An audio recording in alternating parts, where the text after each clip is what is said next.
오늘 말씀의 제목은 세상의 질문 앞에 선 예수 그리스도라는 제목입니다. 우리가 2시간에 걸쳐서 대제사장의 뜰을 우리가 살펴보고 있습니다. 대제사장의 뜰 안에서 벌어지는 일, 또 밖에서 벌어지는 일, 또 그 두 장소에서의 두 사람의 모습을 우리가 살펴봤습니다. 뜰 바깥에서는 누가 있었죠?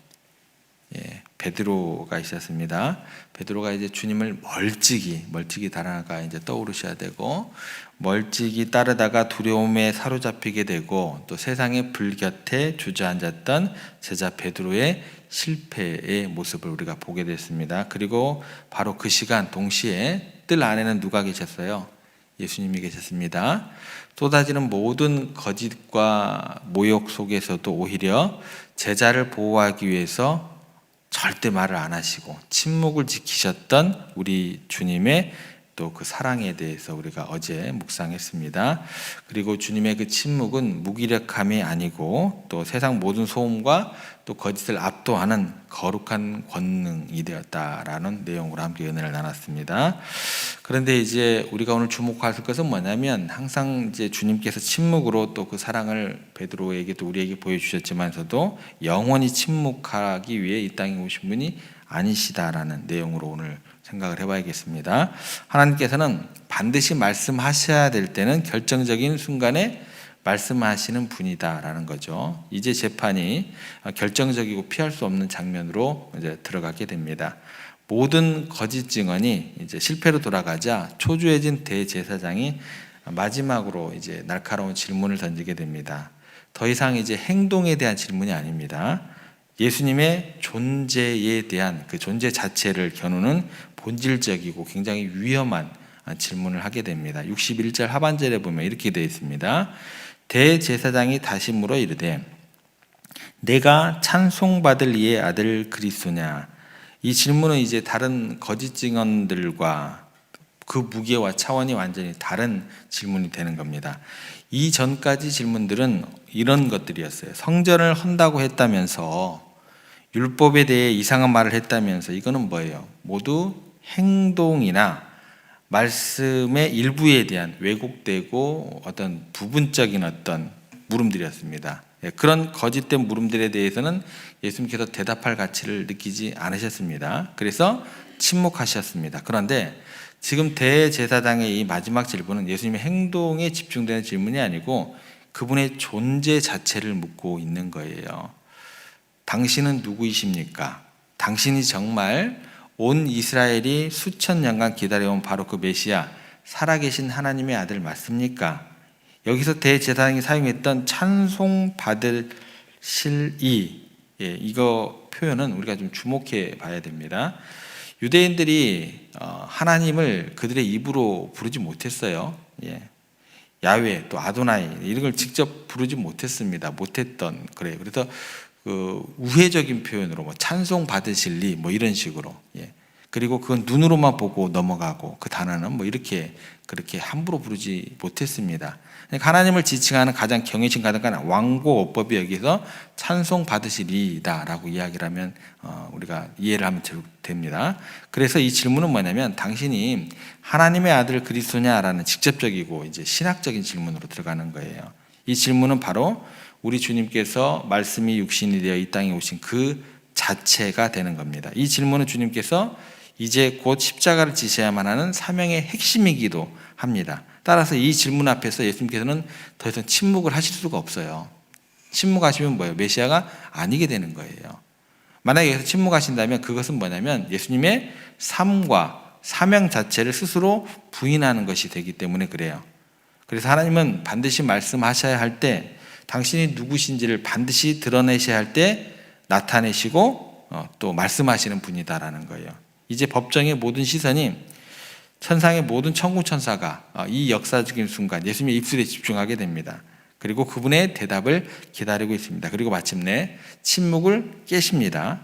주님께서 말씀하십니다. 62절 상반절에 보면 이렇게 기록되어 있습니다. 예수께서 이르시되 내가 그니라. 굉장히 짧아요. 우리말 성경에 내가 그니라고 번역했지만 이게 원어를 보면은 이 대답은 훨씬 더 의미가 폭발적입니다. 이것이 뭐냐면 여러분들이 들어보셨을 수도 있고 좀 생소할 수도 있는데 에고에임이에요. 에고에임이. 이게 요한복음에 굉장히 많이 등장하거든요. 에고에임이.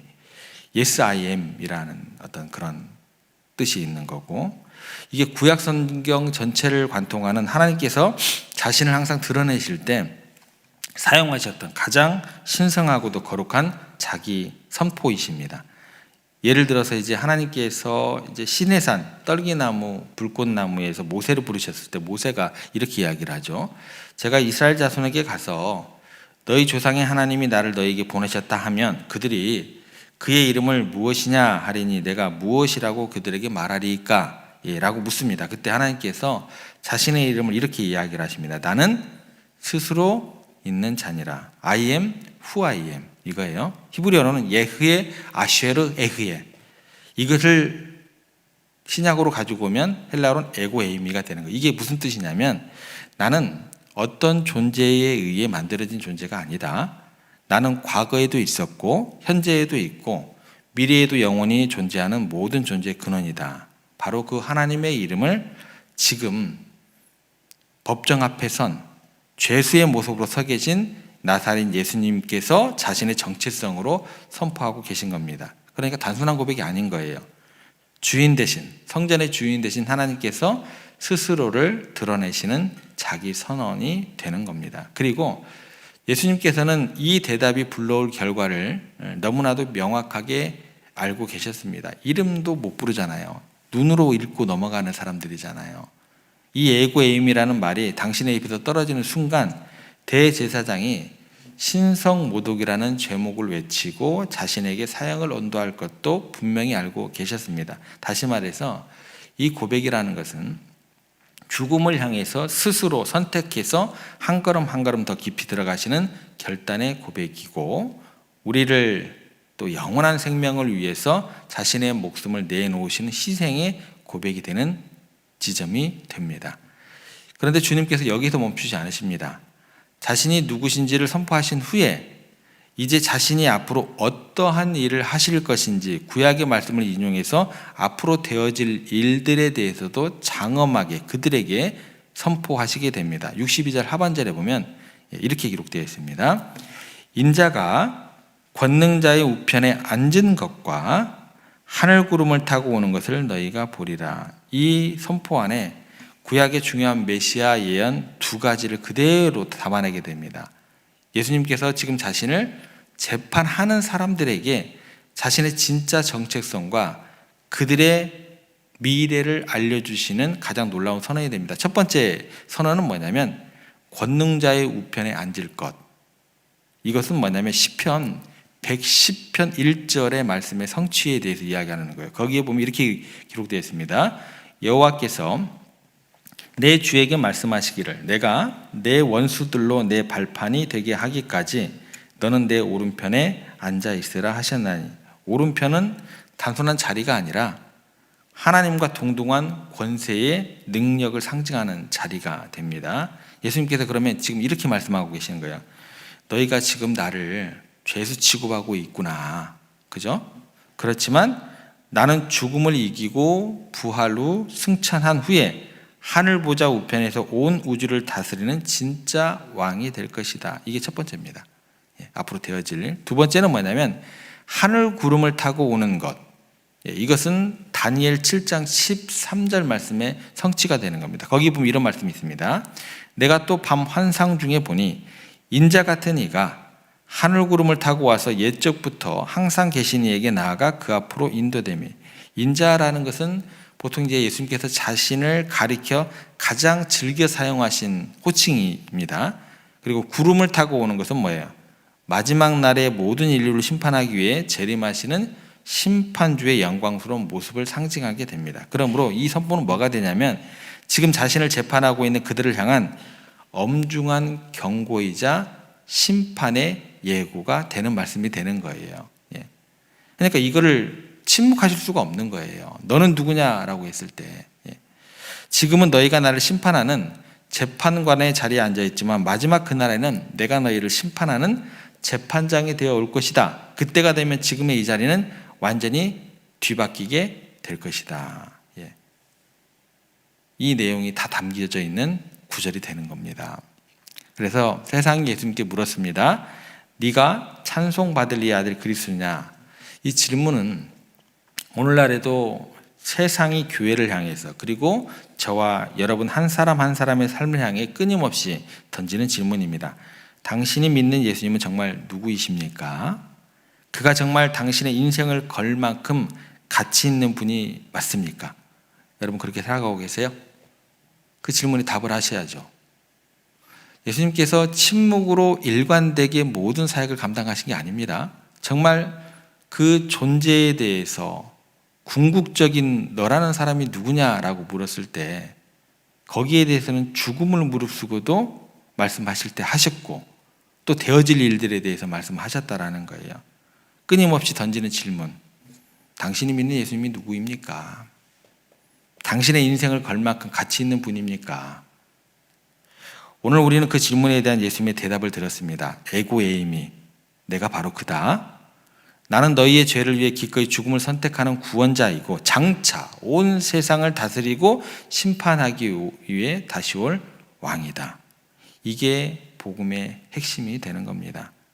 이 고백이 우리의 생명을 주시는 고백이 되었기 때문에 이게 복음이 되는 거예요. 주님께서 우리에게 이 영원한 생명을 주시기 위해서 죽음의 고백인 줄 아시면서도 기꺼이 그 고백을 침묵을 깨시고 하셨다라는 거 기억하시기를 바랍니다. 우리가 받아야 될 모든 수치와 형벌을 그 고백 위에 홀로 짊어지시게 됩니다. 이제 그 사랑으로 인해 오늘 이 시간 우리에게 물어야겠습니다. 내가 너를 위해 이 길을 갔는데 너는 이제 나를 위해 어떤 고백을 하며 살겠느냐? 주님께서 우리에게 물으시죠. 사랑하는 성도 여러분, 이 질문에 대해서 더 이상 베드로처럼 세상의 불 곁에서 나의 안전과 유익을 계산하며 머뭇거리는 삶을 살지 않기를 원합니다.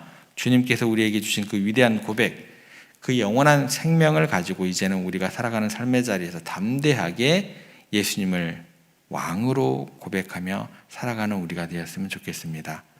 나의 입술로, 또 나의 시간으로, 나의 물질로, 나의 인격 전체로 예수님만이 나의 주님이십니다. 그분만이 살아계신 하나님의 아들 되시고 다시 오실 나의 왕이 되십니다. 라고 선포하며 살아가는 저와 여러분들 되기를 간절히 소망합니다.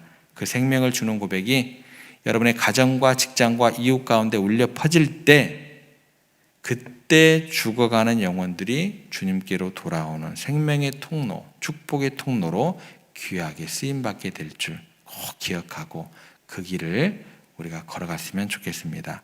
그 은혜를 사모하면서 결단하는 오늘 하루 되시기를 주님의 이름으로 간절히 부탁드립니다.